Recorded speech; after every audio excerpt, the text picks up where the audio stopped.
Hello, my name is Tony Bellezza, and here is my final nature of materials model. For starters, I will cover some of the concepts and characteristics that led me to developing the model I have here beside me. Many of the characteristics stem from the Brutalist era, the era in which my research building, United Habitación, was built. The Brutalist era concepts include a strong and sturdy aesthetic, as well as exposing some of the building's structural elements, rather than keeping them hidden behind the building's envelope, which was typically done before the Brutalist era came to be. I tried to use my materials in such a way that would reflect these concepts. I'll start with my use of wood. For starters, I painted the wood white to match the foam core here, which is meant to resemble concrete. The reason I wanted the two materials to be matching is because I did not want that much variation in color. This is because during the Brutalist era, there was not much variation in color in the buildings. It was very simplistic and geometric, so that was my reasoning behind coloring the wooden planks white. Furthermore, I used 2 wooden planks to carry a lot of concrete, which would not typically be done, but I did want to show the strength of wood as a structural element. Last but not least, probably the most important use of wood in my model is the placement. I decided to place my wooden planks outside of the concrete versus inside. This again relates to the concept of exposing some structural elements in the Brutalist buildings. So that pretty much covers it for my use of wood. I'll move on to my use of glass.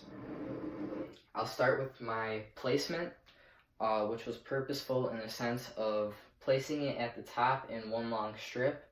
I wanted it to be very uniform.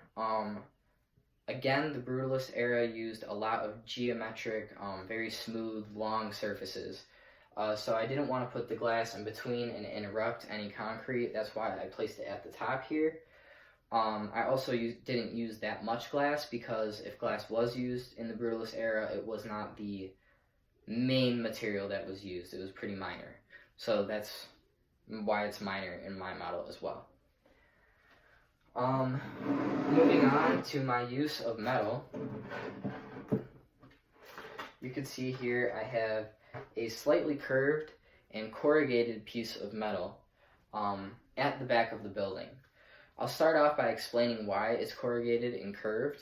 The purpose of this is to distort reflections and kind of give different light to provide a little bit of color to keep the model from being too bland, which is, again, in the Brutalist era, if color was used, it was just to liven up the place a bit.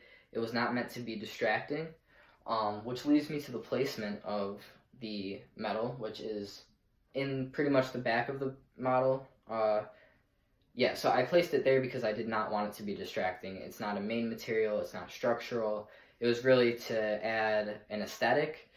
That was my purpose in adding that. So last but not least, this is the most important material used during the Brutalist era, which is concrete. You can see that that is the majority of what my model is made of, which is this white foam core, which is meant to represent concrete. So the majority of buildings during the Brutalist era were made of concrete. That's why I used mostly concrete in my model. Furthermore, the reason I used one tall and one long ways is because the strong and sturdy aesthetic was given by very tall buildings. So I wanted to have a very tall piece, also a very long piece, so that the model was very spacious as well.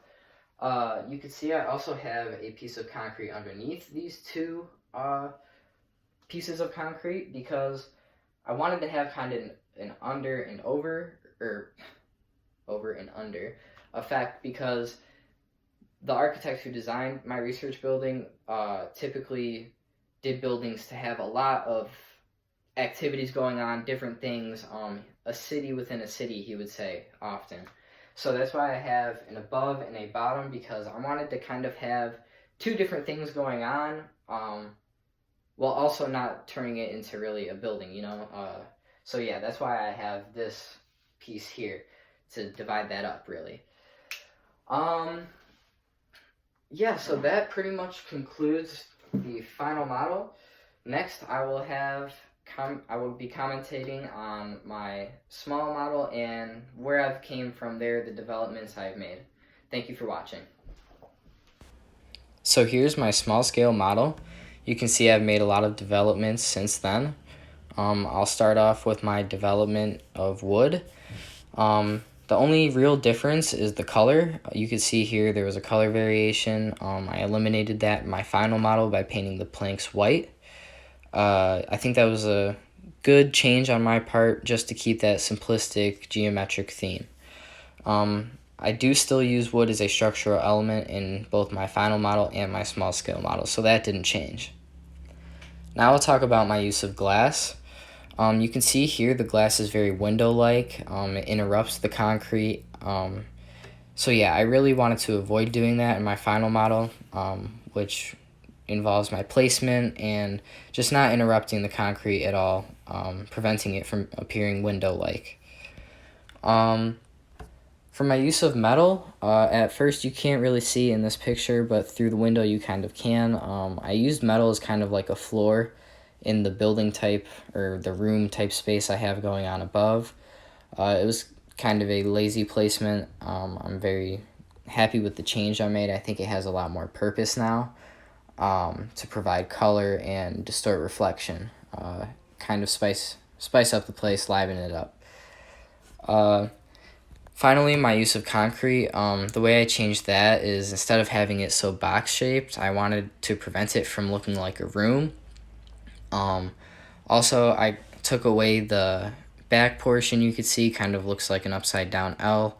It was kind of just unnecessary and was pretty much avoided by using the metal piece as the back wall in my final model, so I don't really need that back wall anymore out of concrete, so that's why I replaced that, and just pretty much making it a longer, wider box, taller, everything like that. Most of all, my final model is pretty much 2 times the size of my small scale model. So yeah, that pretty much wraps it up.